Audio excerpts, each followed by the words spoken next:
Hey guys, it's Laura Eubanks of Design for Serenity, and it is annual maintenance time on this little garden in Normal Heights. And I've got some thoughts. So I thought I'd walk you through it and we talk about what's going on. Check out this little mini carpet of stars. It's a perfect circle. It's like a landing strip. It just cracks me up. This parking strip gets no irrigation whatsoever. It's reliant solely on what nature provides, which here in San Diego ain't much, and thriving in the full sun. I don't even know about it. I need to talk to our client because the garden overall, we all agreed, looks really, really dry. And this is irrigated, so I don't know if she turned the irrigation off and forgot to turn it back on or what, but dry. You know, look at that. Look at that undulata. I mean, there's no excuse for that. See how the leaves are just falling off? It's struggling.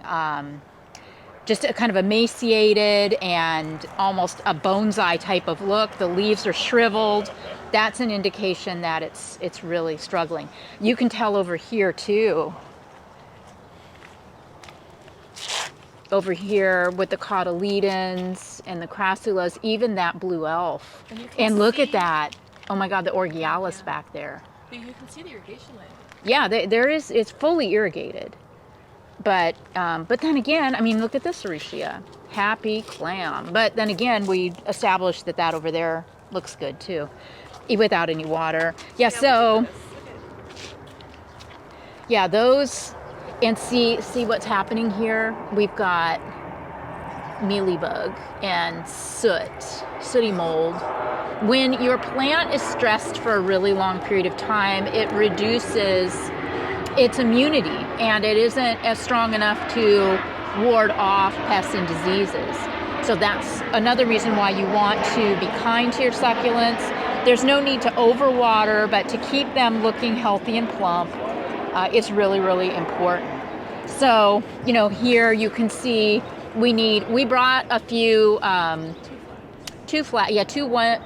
1-gallon tapestry plants from Oasis to tighten up the tapestries. And looks like she has cut back the mangaves. This is silver fox, and it bloomed. You can see it bloomed out here, and she cut off the bloom spike. So she's been on top of that. This little potatorium looks fabulous, but I might move that where it gets a little more, you know, because it looks so good. I'm gonna put it somewhere where you can really appreciate it more. The Desmediana Joe Hoke, this agave, you know, has bloomed out, and you can see that some of the flowers are spent. Look at all the bees on it. Some of the flowers haven't opened yet. So, but we're only here once a year. So what we're gonna do is we're gonna take the Sawzall and we're gonna cut off the bloom spike and save it in case she wants to do something with it. Because she didn't want this to come out until it had finished flowering, and I told her too bad.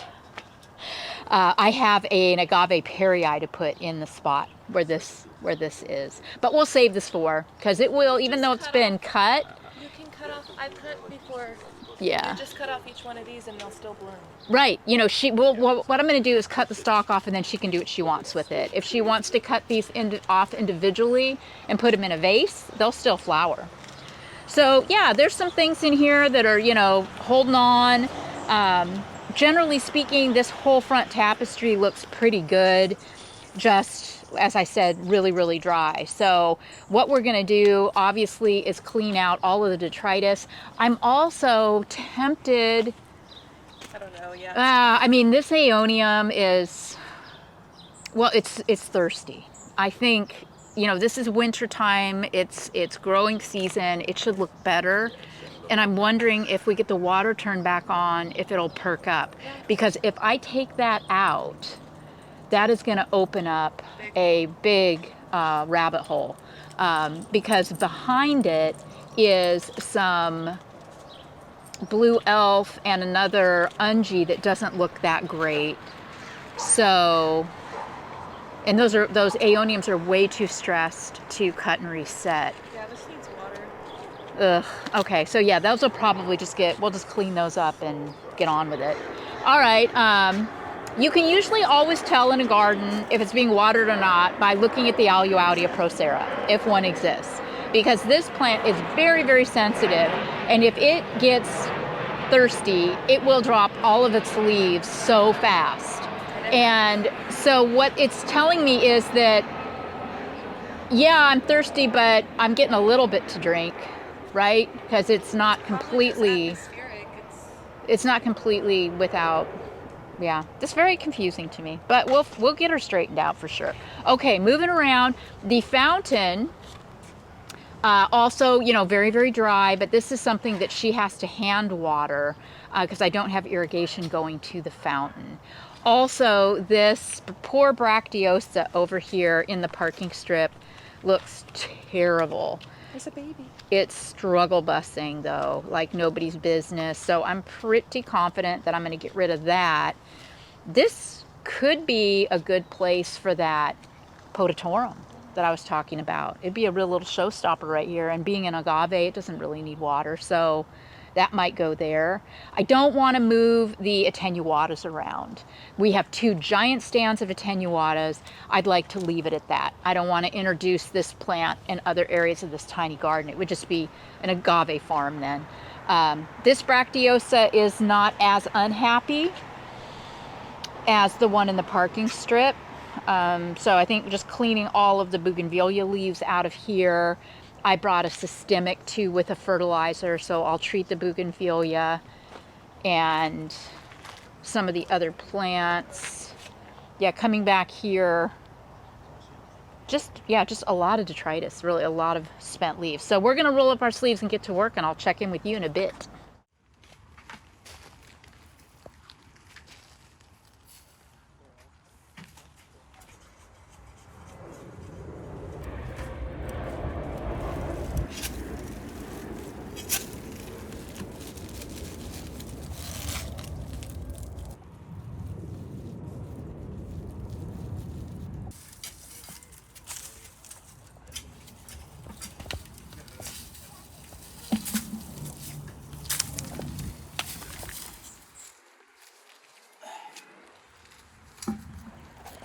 I moved this rock because this piece of irrigation here was completely kinked, and I'm very convinced that that has been impacting the garden up in this area where that line moves through. So dry.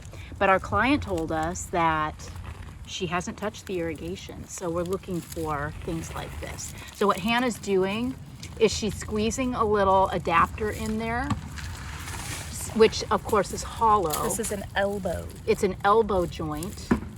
And so we eliminated the kink completely by cutting it out. And then she's connecting this elbow, this hard piece of plastic. So now the irrigation can travel without worrying about kinking. See that? Nice. Thanks, Hannah. So, myself, Hannah, Omar, Mel, and Kevin have knocked out this maintenance. And I'm going to go ahead and treat a lot of the plants with a systemic. This is a 3-in-1. So, it protects against pests, it treats, and it fertilizes. I just slop a little in a bucket. I've never actually read the directions, but feel free if you are so inclined to follow directions. And it's just a good idea, you know, with us being here only once a year. And I did see a little bit of scale and a little mealybug and just, you know, some minor things, you know, and then also some of our plants, like our aloes, are susceptible to aloe mite, and our agaves are susceptible to snout weevil, as are our barrel cacti. So the first thing that I want to really pay attention to are the specimens, like this big Bacarnia, which we noticed some scale on this. So I'm going to throw my systemic at the base of the plant. Woo, like so. And that will work itself into the roots, and then the plant will intake the chemical and annihilate the scale. So let's see, what else was I concerned about? Barrel cacti. I always like to give them a little love too. Snout weevil. Yeah, to ward off snout weevil. This is, you know, like I said, please don't think that I'm the expert on applying chemical. I prefer a organic approach, and I don't use chemicals glibly or lightly, but again, when I'm here only once a year, it's just really important to protect these plants. So this is how I do it, and it's how I've always done it, and it seems to be working for me. The pots. Yes, these cute little cacti had some scale, which we treated with the topical bare tree and shrub, or no, Ortho Home Defense. I saw a little bit of mealybug on this mangave. Let's see, what else do I want to treat? I think I will throw some back up here, which will hit the Aluaudia procera and the nobilis. We turned on the irrigation. Yes, we did. We turned on the irrigation, let it run for a long time, checked all the micro lines, and it's working. Everything is working. We think we just had a really hot summer. I'm going to encourage my client to come out here once a month with the hose, which is right here and very, very handy, and just give everything a little rinse, a little love. I recommend that even if you do have dialed in irrigation, because the plants get dusty and dirty, and a lot of the insects are topical and on the leaves. So if you can just rinse your plants, they're going to be a lot happier for it. All right, so we're coming up on 3 years with this installation. I am super thrilled with it. It's adorable. The client loves it. The neighbors love it. And DFS loves it. Thank you guys all so much for following. I hope that we have encouraged you to get out and do a little gardening of your own. This has been Laura for DFS with your annual maintenance in Normal Heights. Bye, guys.